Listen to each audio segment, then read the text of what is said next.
I solemnly affirm that the testimony I give today will be the truth, the whole truth, and nothing but the truth. So help me God. I do. Jack Abramoff had all the tools in the lobby toolbox. He was the #1 lobbyist in Washington. Jack Abramoff was pretty smart. Maybe he was too smart for his own good. Abramoff has admitted to bribing as many as 20 members of Congress. Campaign contributions for legislation. Now, was it a quid pro quo? I guess you can call it that. All of a sudden, nobody remembered Jack. I frankly don't even remember having my picture taken with the guy.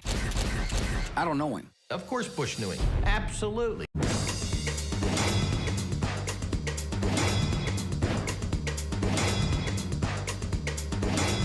He was the money guy. Just another day at the office.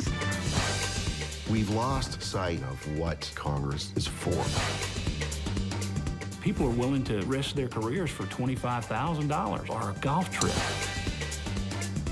Abramoff couldn't have flourished if this system itself was not corrupt.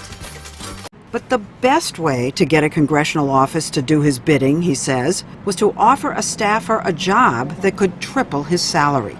When we would become friendly with an office and they were important to us, and the chief of staff was a competent person, I would say, or my staff would say to him or her at some point, you know, when you're done working on the Hill, we'd very much like you to consider coming to work for us. Now, the moment I said that to them, or any of our staff said that to them, that was it. We owned them. And what does that mean? Every request from our office, every request of our clients, everything that we want, they're going to do. And not only that, they're going to think of things we can't think of to do. One of the offices he keyed on was that of his good friend, the Majority Leader Tom DeLay, eventually hiring his deputy chief of staff and his press secretary and going into business with DeLay's chief of staff. Did you own his staff?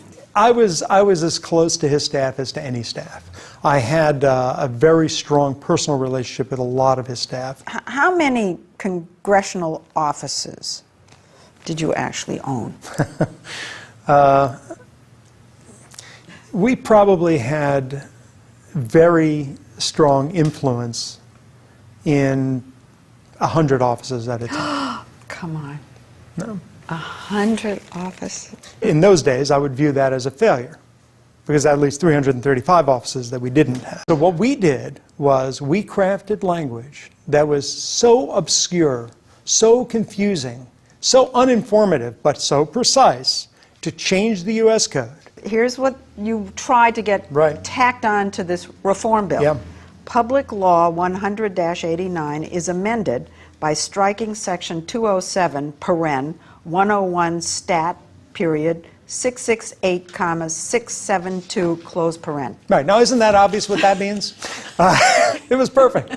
It was perfect. So that's what you tried to get inserted. Yes. And that was going to provide for a casino. Yes. And who on earth is going to know that? No one except the chairman of the committees. Who stuck it in there? Yes. And that's one of the things you used to do. Yes. And it was deliberately written like that. Precisely. Yes. And that's done a lot. Members don't read the bills. You didn't even know what it was for. Had no idea. And then when we got the written language... Why didn't you know what it was for? I didn't care. In D.C. that they don't believe in family values, because to become part of this aristocracy, oftentimes the best way to do it is either to marry into it or to be born into it. And it's remarkable how many members of Congress have family members who are registered lobbyists.